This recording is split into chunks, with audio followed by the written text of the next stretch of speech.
Hello, Ken. Good to see you. Lots of things have taken place in the last few days. For example, Liam Fox, former Defense Secretary, personal advisor Adam Werity, has been linked to Mossad, a foreign power. When you put this into context, and with the Murdoch scandal, and now with the Dale Farms eviction, riot police being sent to Dale Farm to evict travelers, the government, how do you think how rotten and corrupt the government is? And we've also heard that in Greece there's a 2 days general strike that's been announced. And do you think this could happen, or this should happen in the UK in future? Well, there's a lot of issues there.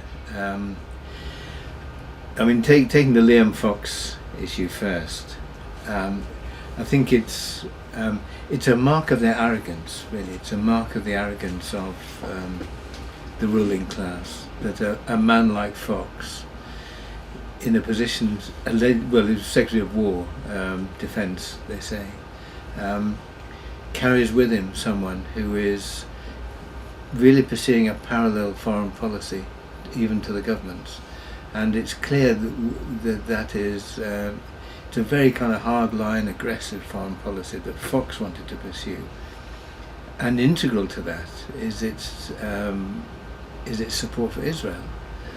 And that's again, it just shows the arrogance with which they can trample over international law, they can trample over simple human justice by accepting money from people who are hardline propagandists for Israel.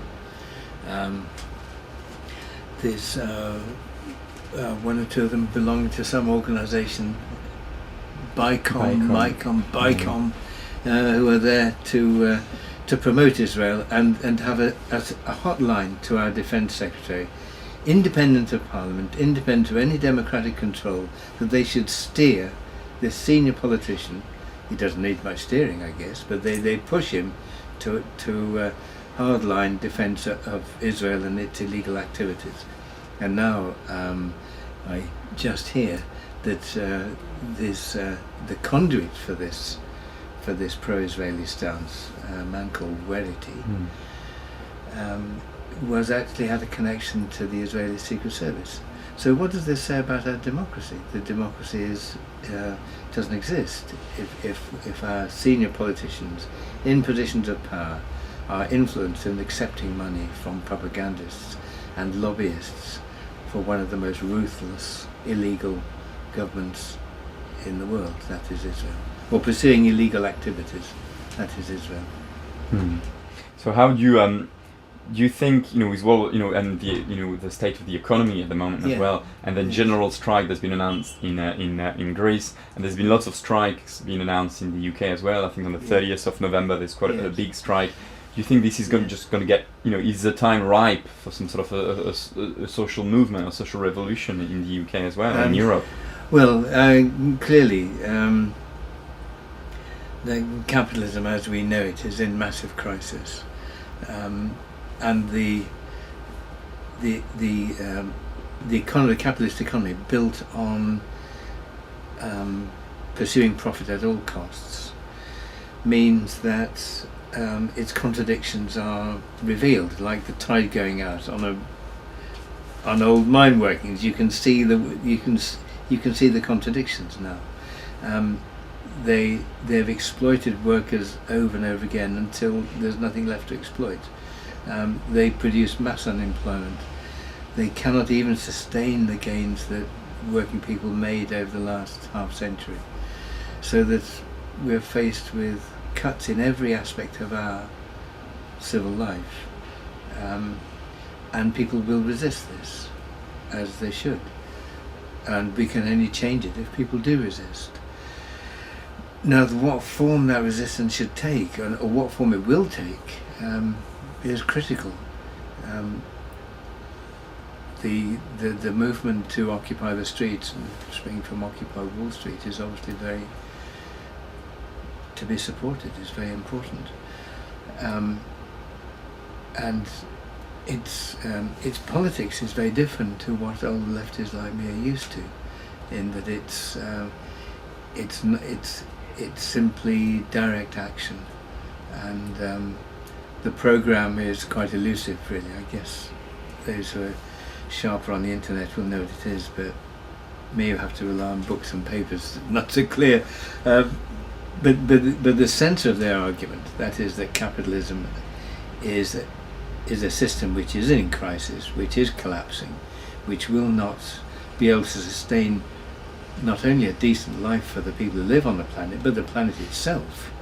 It can't sustain it. So something has to change. There have been these occupying the streets movements. There's the older movements of trying to form political parties and articulate a programme through the written word and through organisation. How we organise, I don't know, really. I don't know. I guess the development that the Occupy the Streets movement has to make is to how to use its strength, how to develop its strength, and how to use it, and how to articulate a policy and a programme that will win widespread support. As to a general strike, well, we always think we're a long way from that. We may not be. I don't know. One of the key problems has been the inhibiting factor of the trade union leaders, who talk a good fight but won't actually get in the ring. That's their problem. They won't engage. And the big unions. I mean, it took them 9 months to organise one Saturday stroll in the park. You know, you could conceive and have a child in the time it's taken the TUC to get That's what I did, actually. Yeah, to even get one Saturday demo organised. So we can't put too much faith in them. Nevertheless, traditionally, the left has strength. We have strength in places where people work, because you withdraw your labour, everything stops. So that's where we have strength. So there has to be there should be a left movement within the trade unions that can supersede the old leadership. Again, we've been saying that for generations, but now it's even more critical, and maybe under pressure from the people who are occupying the streets, which I absolutely support, can put pressure on those who want to organise labour to actually come together. Because that's what we need. We actually need unity. Need unity. The people on the streets, the people doing the job, say, look, we can actually stop this. We can stop this barbarity. But we've actually got to act together.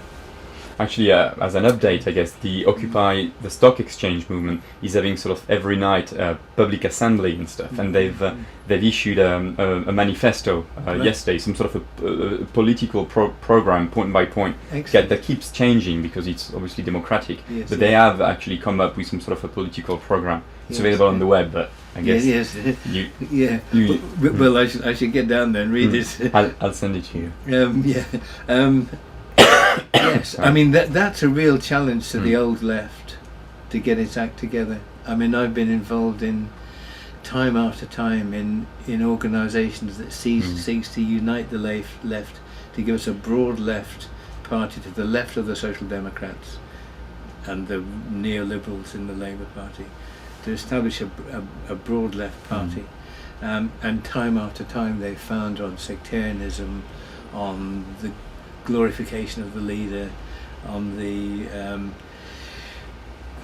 kind of incessant demand that their own little group must be dominant, and that's killed us. That's killed us, really. And actually, I think that's what's completely different about what's happening at the moment with like the Occupy Wall Street, Occupy Stock Exchange, or even the revolution in Egypt. You know, people and the mainstream media were always calling people, say, "Who's your leader? Who we should talk to?" And people are like, "There's no leaders. We are all, our own leaders." So I think that's very powerful and very scary, probably for the people in power. That there's no leader. You know, it's really a global movement. So. My second question was talking about the left, and you talked about a mainstream left party, and left at the moment in mainstream politics seems like a bad word. You know, Ed Miliband's been accused of being leftist. He said, "No, I'm not leftist. Promise, I'm not." So, does the left still exist? The left, as we understand it, as a socialist sort of movement in mainstream politics? Well, the ideas exist, and I mean, you can read the ideas of the left and the the analysis of the left. You can read them in the left publications. You can occasionally read them in the letters page in the Guardian, even though the editorial pages will be solidly right wing. But the left exists. Its failure has been historic for nearly a century now, and I mean, you look back to the massive anti-Iraq war march of the 2 million people on the streets. I mean, that was the time, if ever, when we could have established a broad left party that would have gone from the revolutionary left to the left social democrats. And I think any movement has to be inclusive, it has to be democratic, because I think we've gone past the stage when a small clique can rule in the name of a class. It has to be democratic now. And the dangers of it being democratic, if there is a danger, is that the core of ideas that you need to make change will become diluted. And that's always the dilemma, because we need a sound analysis to understand how the system works in order to change it. Otherwise we fall into all kinds of traps. And safeguarding those ideas, while at the same time being open and democratic and pluralist, is a real dilemma. But I think it's one we have to crack. And I mean, I hope the people who are at the moment occupying the different cities will find a way of becoming a part of a permanent movement, not just something that happens and then fades away. The need is there. Whether they will match up to it, I don't know. Only time will tell. I hope they do. And actually, I think it's important also for public opinion to know about those things happening. But the way the mainstream media reports it is often very biased, and the word left is an insult in mainstream politics. It's also an insult in mainstream media. Yes. Anytime you hear mainstream media talking about activists, it's radical, revolutionary. They're trying to. So how much do you think actually the mainstream media does influence public opinion in actually moving towards the right? I think the mainstream media are a key element in the control of public life by the right wing. I mean, the right wing owns the media, but it certainly owns the newspapers. Even the so-called Left Guardian is a kind of right-wing social democrat paper at heart that gives space to the left as a kind of safety valve. But the media, the press, taken as a whole, are unremitting propagandists for neoliberalism. Broadcasters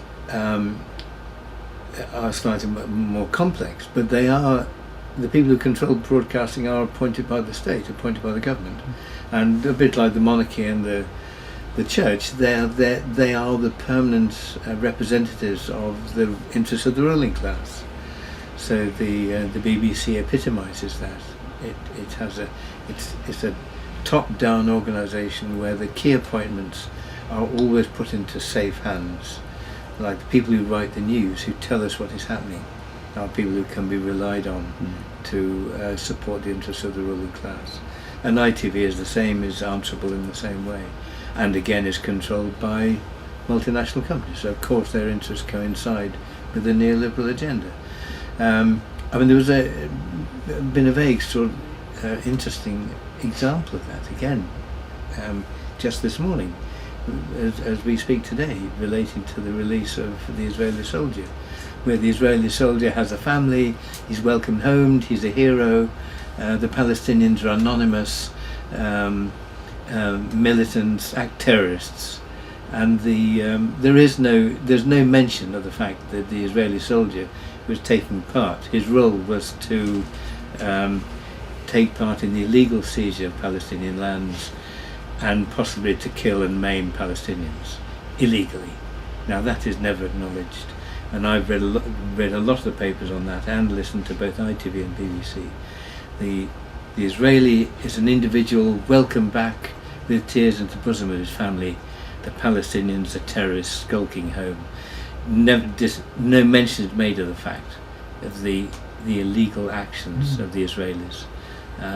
And you couldn't have a clearer example of the bias and bigotry of the mainstream media with a political end. It isn't accidental.